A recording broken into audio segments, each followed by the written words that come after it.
I'm Michelle Rowan, President and COO of Franchise Business Review. And today I have Christy and Rob Gallagher. They are franchisees with the N2 company and are joining us. They have been with the brand for 9 years. So we're going to talk a little bit about their journey in franchising and what it's like to run their business. So I'm going to start. Usually I ask people where they were before, but because the name is not clear, the N2 company, do you guys want to start with, what do you guys do? What's the brand all about? What's your product or service? Go ahead. Wow. Okay. Well, N2 is the leading publisher of high quality community magazines for affluent neighborhoods all across the country. So we feature, our focus is featuring or creating magazines that are by and about the people in the community. So we have articles about residents and homes and kids and pets. It's a very, very targeted marketing, as basically as community specific as you can get for a local magazine. Awesome. Yeah, my sister lives in a neighborhood in Richmond, Virginia. So I've actually gotten to see your product. It's very nice, very nice. Yeah. So thank you for that, Christy. So how about what were you guys doing before you became N2 franchisees? What was your job if you had a job? What weren't we doing?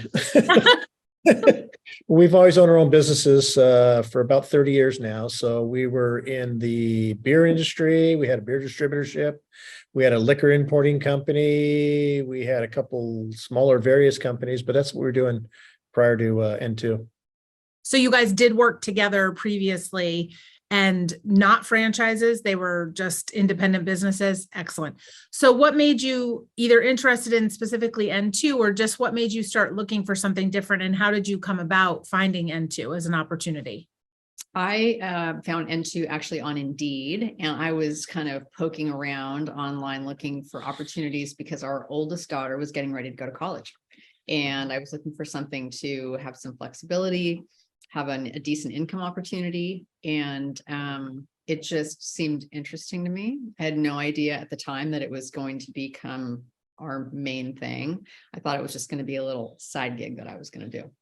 So were you familiar with franchising before? I think that's one of the questions I like asking because so usually people are familiar with food or hotels, but so the Indeed, you didn't even realize it was a franchise at that point? And actually, I think when we joined, I don't think it even was a franchise. Yeah, actually. it was prior to franchising. It was just independent contractors. Yeah. Okay. Awesome. That's great. Started your own business, but then it became a franchisee model. Yeah. Okay. And so you said, Christy, that it was going to be a side gig. So the question is, you can start this and do other stuff, but you did go to full time. And so kind of what was that transition for you to decide that this is something you wanted to do full time? You know, I think I did it for a couple of months. And in our previous businesses that we had, Rob was always like kind of the face of the business and did sales. And I was always, especially in the liquor industry, always doing, the finance and compliance and all of the regulatory stuff that is involved in that.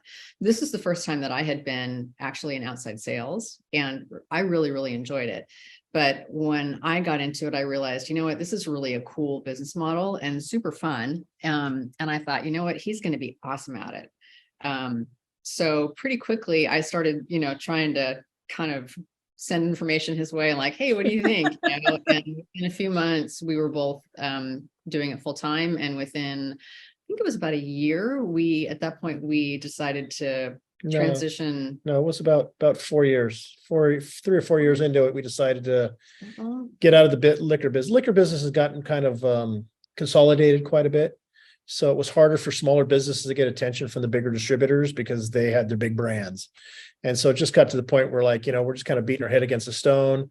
This business kind of took off immediately. And within, 4 months, we were basically almost making more than the liquor business. And we thought, what? And this reminded us more of one-on-one marketing with people.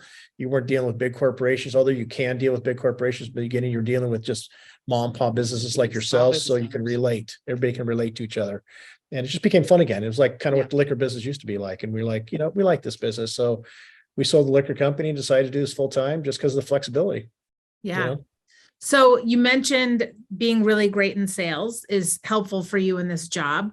What are some other strong skills you think are important to bring into the business, or what do you spend a lot of your time doing? If you're splitting functions, I'll let you each say, but kind of what does the majority of your workday look like to help build a business with N2? Well, we both do a lot of community outreach and sales. So we do have staff that we brought on behind us to do all the day-to-day compliance, editing, our ads, things like that. In the beginning, you do a lot of that stuff. So if you have a creative side, it's a lot of fun. I actually enjoy that kind of stuff. I do delve it back into it once in a while, but most of the time I do mostly sales all day and just keep up with my customers to make sure they're happy. It's a lot of fun. It's like I said, you become friends with a lot of your customers. So it makes the job a lot more enjoyable.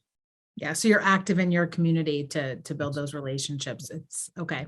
Excellent. Christy, how about you? Are you doing different functions within the role or still? Well, you know what? also- It's interesting. Yeah, it's interesting. We pretty much run parallel to each other.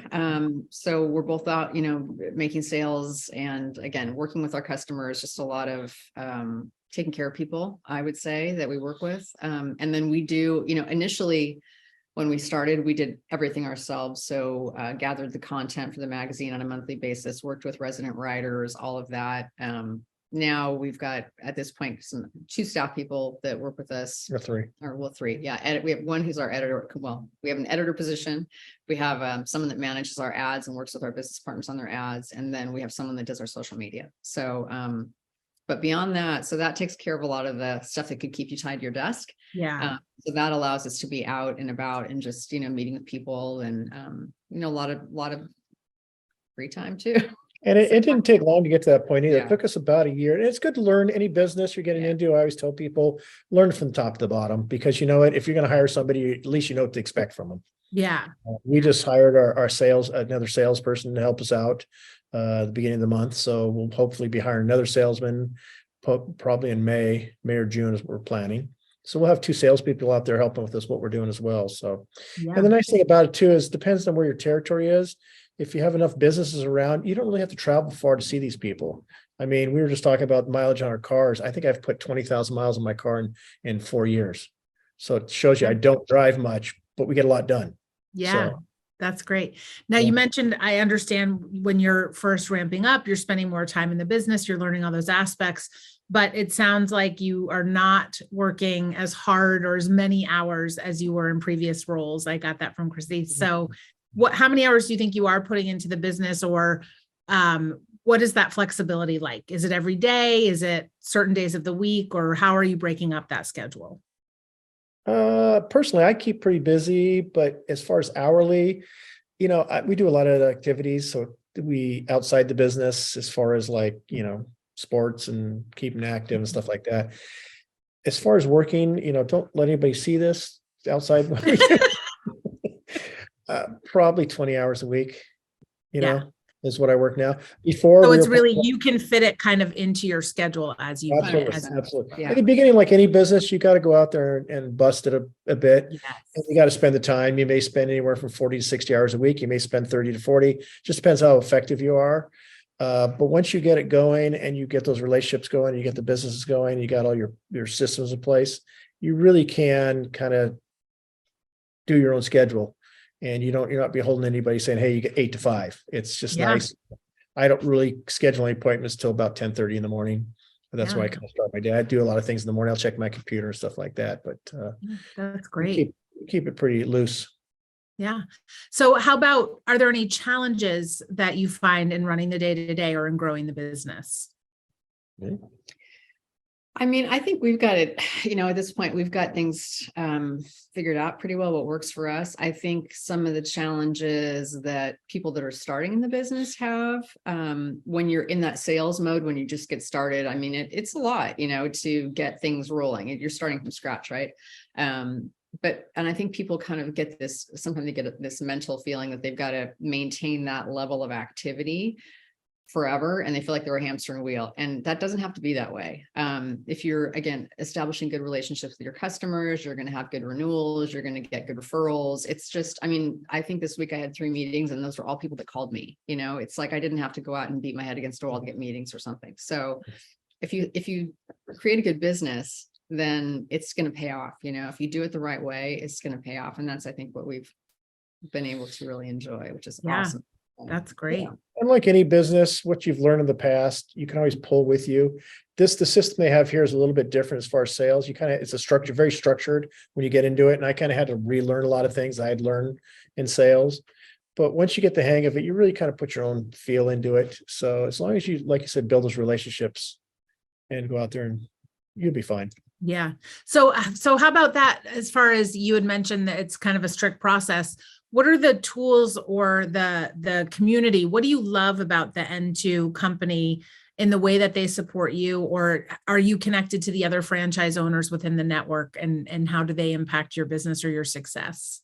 You know, we've worked when we were in the liquor business, we've worked with companies that were $1 billion companies that, you know, had all the tools. N2 has 5 times the tools that I've ever seen anybody have as far as the support they have. They call it N2 University. You can find any question you want in there. You can call anybody around the country and ask them a question, send them an email, and they'll get right back to you. The support staff, nobody's here is competing against each other. They're all competing with each other. So it's like a big giant team. And so the nice thing is the support's unbelievable. I've never seen anything like it, because when you're in sales and other companies, you ask somebody a question, they're thinking you're going to try to steal some of their business. Here, it's not like that, because everybody's got their neighborhoods, and neighborhoods have certain factions, and you know, you're selling in each other's publications. So everybody kind of works together, which is kind of a nice change from what I've seen in the past of companies we've been with. I think the thing that impressed me the most when we got into this was I had, you know, like I said, no background in sales at all. And their training program, they've really got it locked and loaded. And I didn't know any different. So I always tell people I just drank the Kool-Aid. I just did what they said to do. I mean, and, you know, they said do 200 appointments and you'll go to print. So I had my little, you know, chart on the wall. I'd cross the box every time I made an appointment. And sure enough, literally got to that 200th appointment, first magazine went to print. You know, it's just, if you just listen to what people are saying, people that have been successful within the company, and just follow that model, I mean, there's no reason to reinvent it. You know, I think you can be successful. And the other thing I think that was really interesting for me, we went to the first conference and I looked around the room, and it couldn't have been a more diverse group of people, men, women, old, young, every race, ethnicity. I mean, you name it. It was, I've never seen such a variety of people be successful in the same role. So that was very, very interesting to me too. That's great. Yeah. So how about anybody that is seeing this, that's just starting to research franchising in general, or more specific to N2, what advice would you give someone that is considering investing in a franchise today? Do your homework, talk to people, you know, get really true opinions of people. You know, don't go into something seeing something we've been doing it for 9 years. People may say, God, I want to do what you do. It looks so easy. Well, yeah, it wasn't easy for the first 3 or 4 years. It wasn't hard, but it wasn't easy. We worked hard though. Yeah. But now we're kind of enjoying the fruits of our labor. So, you know, like any company, you know, you always look and say, I want what that guy's got. Well, the guy's been doing it for 20, 30 years. We've been doing it for 9 years. So, you know, I would just say, just talk to people and research and get true opinions from people, and find the people who are going to tell you the truth. I mean, I always tell people that call me, I always say, it's not easy. It's not hard, as long as you do the work. Put in the work, put in the numbers, you will get going. Don't get frustrated. You're going to have a bump here and there. It's not the end of the world. Just move on. You know, I always tell people, you know, if I call in somebody and let's say it's a plumber and he says, I don't like what you do, I don't want to do it, whatever. I say, fine, I'll get 2 other plumbers. And when they're telling you how much business they got in the neighborhood and you don't have it, don't come crying back to me. So, you know, so it's just do the work and do the research. That's great. Christy, anything else from you for a person looking to invest in a franchise? I mean, it's interesting because when we got into this, it wasn't really the model, but yeah, I mean, I just, it's probably just about really getting out and talking to people and doing your homework, I guess. I mean, that would be the number one thing. I mean, N2 is unique in that it's, I think, a unique commitment to get in the way that they structure it.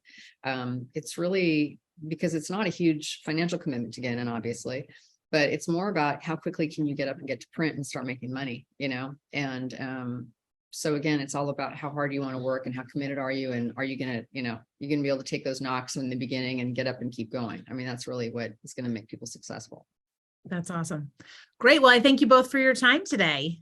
Okay. Our pleasure.